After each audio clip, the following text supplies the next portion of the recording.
Bismillahirrahmanirrahim. Assalamu alaikum wa rahmatullahi wa barakatuhu. This is Shiraz Khan and welcome to the Manzil by Shiraz Khan. दोस्तों, सबसे पहले तो इंतहाई माजरत कि कुछ दिनों से वीडियो अपलोड नहीं कर पा रहा था, कुछ मसरूफियात की बिना पर। आज मौका लगा तो सोचा कि आपकी वीडियो का सिलसिला जो है उसको जारी करें। तो बताएं कि लास्ट क्लास में हमने कौन सा टॉपिक पढ़ा था। जी बिल्कुल, लास्ट क्लास में हमने फाइनेंशियल स्टेटमेंट्स का जो टॉपिक था, फाइनल अकाउंट का income statement, profit and loss account हमने बनाना सीख लिया था। अभी फाइनल अकाउंट्स ही चल रहा है। फाइनल अकाउंट्स में अब हम आते हैं स्टेटमेंट ऑफ फाइनेंशियल पोजीशन की जानिब। जी हाँ, मैंने आपको बताया था कि statement of financial position balance sheet को कहा जाता है। तो today we are going to discuss the balance sheet. What does balance sheet means. आज हम समझेंगे कि बैलेंस शीट क्या है और बैलेंस शीट क्यों बनाई जाती है और किसको कहते हैं। देखिए, सबसे पहले तो इनकम स्टेटमेंट बनाने के बाद हमारा जो डेटा होता है, यानी डेटा से हमारा ट्रायल बैलेंस में हमारे तमाम अकाउंट्स जो लिखे हुए होते हैं उसमें रियल एंड नॉमिनल तमाम अकाउंट्स शामिल होते हैं। अब इनकम स्टेटमेंट में तो हम नॉमिनल अकाउंट्स लेके अपनी इनकम स्टेटमेंट बना लेते हैं, यानी एक्सपेंसेस और रेवेन्यूज जो क्लोज हो जाते हैं। बाकी बचे रियल एंड पर्सनल अकाउंट्स, यानी एसेट्स, लायबिलिटीज, कैपिटल। ये तीनों अकाउंट्स हम उठाकर रख देते हैं बैलेंस शीट के अंदर। इससे हमें क्या पता चलता है, और हम टैली करते हैं, left hand side equals to right hand side.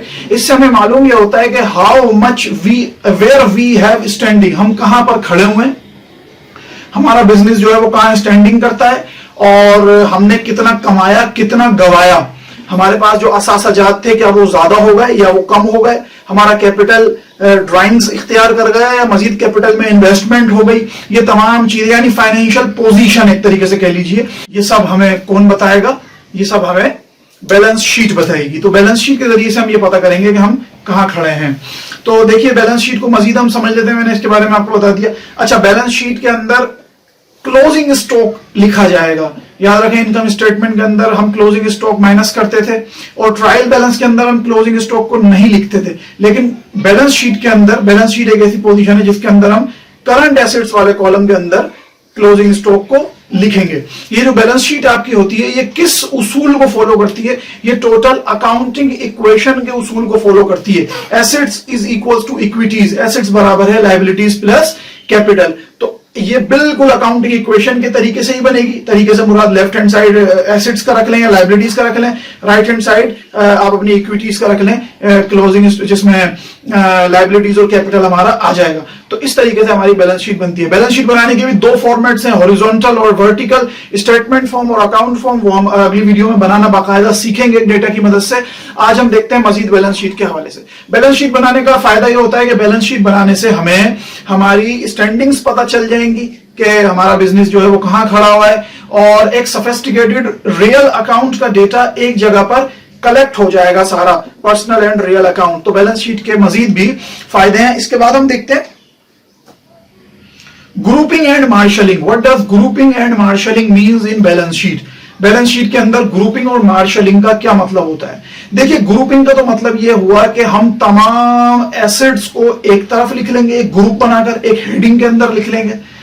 उसके बाद तमाम लायबिलिटीज को एक हेडिंग के अंदर हम नोट कर लेंगे बैलेंस शीट वाले साइड पर। इसको कहते हैं ग्रुपिंग। इसको इस तरह समझ लीजिए कि आपके पास बहुत सारे डेटर्स हैं, 4-5 डेटर्स हैं, Zaid and company, J dot and sons, Jameel and sons, Suleman and company. अब ये तमाम आपके डेटर्स हैं, तो आप इन तमाम डेटर्स का अकाउंट एक ग्रुप में, यानी डेटर्स के ग्रुप के अंदर, डेटर्स की हेडिंग के अंदर कलेक्ट करके फिर टोटल का सम आप अपनी बैलेंस शीट के अंदर शो करवाएंगे। इसी तरीके से अगर आपकी क्रेडिटर्स हैं, आपकी लायबिलिटीज है, तो वो तमाम एक ही हेडिंग के अंदर आप तमाम लायबिलिटीज को शो कराएंगे। जब हम बनाना सीखेंगे तो इंशाल्लाह आपको प्रैक्टिकली भी मैं दिखाऊंगा किस तरह होता है। मार्शलिंग, मार्शलिंग का मतलब यह होता है कि किस सीक्वेंस से हम अपने एसेट्स और लायबिलिटीज को बैलेंस शीट के अंदर लिखें। वो सीक्वेंस क्या होनी चाहिए, जैसे या वो डिसेंडिंग हो या असेंडिंग हो, और न्यूमेरिकल पॉइंट ऑफ व्यू के हवाले से बात करें। लेकिन मार्शलिंग दो तरीकों से होती है बैलेंस शीट के अंदर। सबसे पहला तरीका होता है the order of liquidity and realisability. Liquidity और रियलाइजेबिलिटी का क्या मतलब है? देखिए, इसका मतलब ये होगा कि सबसे पहले बैलेंस शीट के अंदर आप अपने वो एसेट्स लिखिए जो लिक्विडेट हो जाते हैं बहुत आसानी से। जी हाँ, और आपको पता है लिक्विडेट कौन से एसेट्स होते हैं, हमारे लिक्विडेट वो एसेट्स होते हैं जो करंट एसेट्स होते हैं, कैश, बैंक, रिसीवेबल्स यानी डेटर्स। तो इन तमाम को हम सबसे पहले करंट एसेट्स करके ऊपर लिखेंगे, उसके बाद फिर हम अपने नॉन करंट एसेट्स लिखेंगे। इसी तरीके से करंट लायबिलिटीज पहले लिखेंगे, फिर नॉन करंट लायबिलिटीज। इस मेथड को, इस तरीकेकार को कहा जाता है the order of liquidity and realisability, यानी जिसके अंदर हम वो एसेट्स और लायबिलिटीज पहले लिखते हैं जो लिक्विडेट आसानी से जल्दी हो जाती हैं, यानी करंट एसेट्स और करंट लायबिलिटीज हमारी। उसके बाद आता है द ऑर्डर ऑफ परमिनेंस। जी, जो हमारे परमिनेंस चीजें होंगी, यानी जो मुस्तकिल रहने वाली चीजें होंगी, हम उनको बैलेंस शीट में पहले लिखेंगे। ऑब्वियसली वो हमारी कौन सी होती हैं, नॉन करंट या फिक्स्ड एसेट्स और लायबिलिटीज। अगर ये टॉपिक आपको समझ में नहीं आया तो पिछली वीडियोस देखिए, मैंने तफसील में इन तमाम टॉपिक्स की बेस आपको समझाई है।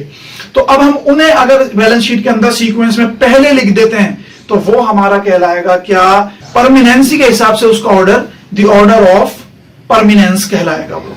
तो लीजिए जनाब, ये बैलेंस शीट के हवाले से कुछ बुनियादी मालूमात मैंने आपको आज दी। अब इंशाल्लाह अगली वीडियो में हम मजीद मोर ऑन बैलेंस शीट करेंगे, बैलेंस शीट के हवाले से समझेंगे। अगली वीडियो तक इसको बहुत अच्छी तरह समझिएगा। अगली वीडियो तक के लिए मुझे इजाजत दीजिएगा। अपना बहुत ख्याल रखिएगा। अस्सलाम वालेकुम व रहमतुल्लाहि व बरकातुहू।